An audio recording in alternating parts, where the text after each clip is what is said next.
Hello everyone, मैं नितिन शर्मा आप सभी का स्वागत करता हूं इस कॉन्सेप्ट सीरीज के अंदर। आप सभी लोगों के लिए एक मोस्ट इंपॉर्टेंट टॉपिक है और काफी एग्जाम्स के अंदर इस यहाँ से क्वेश्चन बनता है।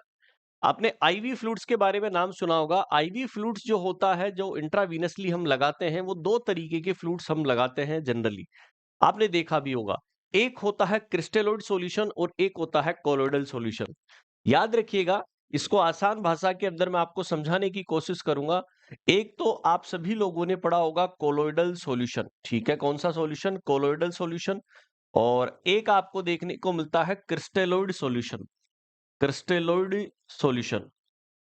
आपको एग्जाम के अंदर यदि क्वेश्चन पूछा जाए कि इन दोनों फ्लूइड में से मोस्ट कॉमनली जो यूज में लिया जाने वाला फ्लूइड होता है वो कौन सा है, और एक क्वेश्चन पूछा जाता है कि जो ऐसा कौन सा फ्लूइड है जो प्लाज्मा को एक्सपेंड करने का काम करता है। याद रखिएगा, यदि आपको क्वेश्चन पूछ लिया जाए कि प्लाज्मा एक्सपेंड करनी है, क्या करनी है? प्लाज्मा को यदि आपको एक्सपेंड करना है या एक्सपेंडर करना है, ठीक है, तो उस कंडीशन के अंदर कौन सा सॉल्यूशन हम काम में लेते हैं दोस्तों? Colloidal solution. लेकिन सबसे ज्यादा जो मोस्ट कॉमनली यूज में हम लेते हैं वो ये वाले सॉल्यूशन काम होते हैं, most commonly use in ivy therapy. अब सर ऐसे कौन-कौन से कोलोइडल सॉल्यूशन होते हैं, हमें एग्जांपल बता दीजिए। ऐसे कौन-कौन से क्रिस्टलोइड सॉल्यूशन होते हैं जो एग्जाम्स के लिए इंपॉर्टेंट है? ऐसे कौन से हैं जो प्लाज्मा एक्सपेंडर का काम करते हैं? तो आज का पहला क्वेश्चन यहीं से आ जाएगा। पहला कौन सा है? Colloidal solution. कोलोइडल सॉल्यूशन आपकी बॉडी के अंदर जब भी ऐसी कंडीशन हो जाए, लाइक आपने नेफ्रोटिक सिंड्रोम वाला बच्चा देखा होगा कि नेफ्रोटिक वाले सिंड्रोम वाले बच्चे के अंदर एल्बुमिन प्रोटीन कम हो जाती है, जिसकी वजह से उसकी बॉडी के अंदर सूजन आना स्टार्ट हो जाती है, ठीक है? जो एक तरीके का ये कौन से सॉल्यूशन होते हैं? नॉन क्रिस्टलीन सॉल्यूशन है। कौन से? नॉन क्रिस्टलीन सॉल्यूशन जो है वो हमें देखने को मिलते हैं। जो क्या काम करते हैं? ये हमारी बॉडी के अंदर प्लाज्मा को एक्सपेंड करते हैं, मतलब फैलाते हैं, एक्सपेंडर होते हैं, जो बढ़ा देगा हमारे ही प्लाज्मा के वॉल्यूम को। क्लियर है? एग्जाम्पल के तौर पर आप ऐसी कौन सी कंडीशन में आप यूज में ले सकते हैं? आप हेमरेज की कंडीशन में काम में ले सकते हैं। पेशेंट यदि आपके पास शॉक की कंडीशन के अंदर आया है, जिससे काफी मात्रा के अंदर बॉडी से फ्लूइड का लॉस हो चुका है, वहां पर हम काम में ले सकते हैं। और हाइपोवोलेमिया की कंडीशन में भी हम इसको यूज में ले सकते हैं। एग्जाम्पल पूछा जाता है एग्जाम के अंदर कि सर एग्जाम्पल हमें बता दीजिए कि जो है वो कोलोइडल सॉल्यूशन के। आपने तुरंत अभी मुझे बताया कि सर जो एल्बुमिन प्रोटीन जो होती है वो एक तरीके की प्लाज्मा एक्सपेंडर होती है, और यदि प्लाज्मा एक्सपेंडर है तो इसका मतलब कोलोइडल सॉल्यूशन काम आता है। देन सेकंड एग्जांपल आपने पढ़ा होगा डेक्स्ट्रान का, ठीक है? आपने थर्ड एग्जांपल पढ़ा होगा हीमोसील का। ये आपको याद रखने हैं। ये एक तरीके के कोलोइडल सॉल्यूशन हमें देखने को मिलते हैं। और आपने एग्जाम्पल पढ़ा होगा हीमोस्टार्च का। तो ये चार एग्जाम्पल आपको याद रखने हैं, जो एक तरीके के कोलोइडल सॉल्यूशन का एग्जाम्पल होता है। नेक्स्ट बात करते हैं, कोलोइडल सॉल्यूशन के बाद में आता है सबसे इंपॉर्टेंट चीज, क्रिस्टेलोइड सॉल्यूशन। कौन से सॉल्यूशन? क्रिस्टेलोइड। और सबसे ज्यादा यूज में यही काम में आते हैं क्रिस्टेलोइडल सॉल्यूशन। अच्छा, इनके भी टाइप्स होते हैं क्या? बिल्कुल सर, जब हम क्रिस्टेलोइड सॉल्यूशन को पढ़ते हैं तो ये हमें तीन तरीके का देखने को मिलता है। ये चार्ट ही आपको याद रखना होगा। सबसे पहला पॉइंट आपको याद रखना है, आइसोटोनिक सॉल्यूशन। कौन सा सॉल्यूशन? सर सबसे पहला आइसोटोनिक सॉल्यूशन हमें देखने को मिलता है। सेकंड आप पढ़ते हैं हाइपोटोनिक सॉल्यूशन। कौन सा सॉल्यूशन? Hypotonic solution.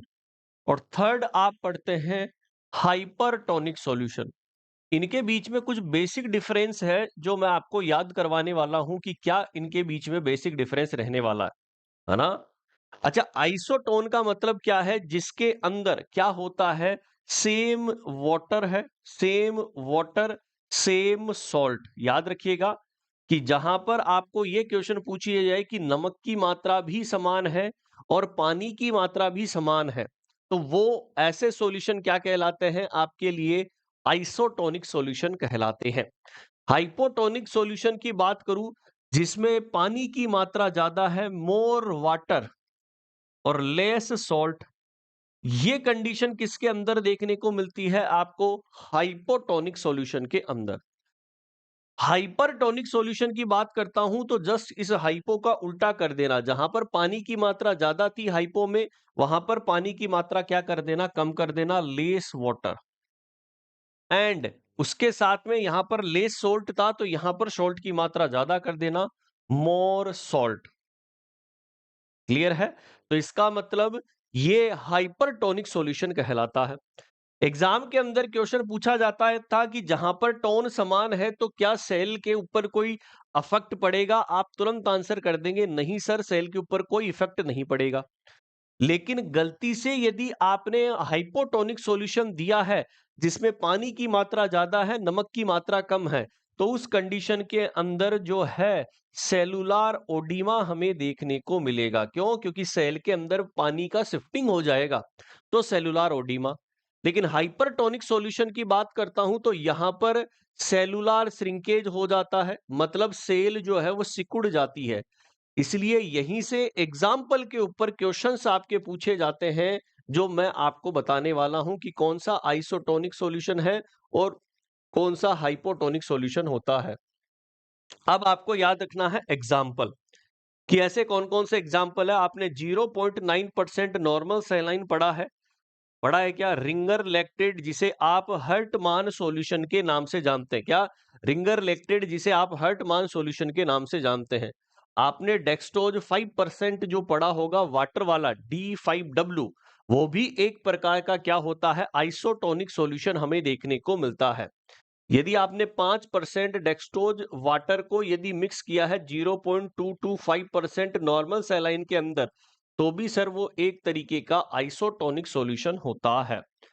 ये सभी क्या देखने को मिलते हैं आपको, आइसोटोनिक सॉल्यूशन होता है। ठीक है? फिर आते हैं सर हाइपोटोनिक सॉल्यूशन के अंदर।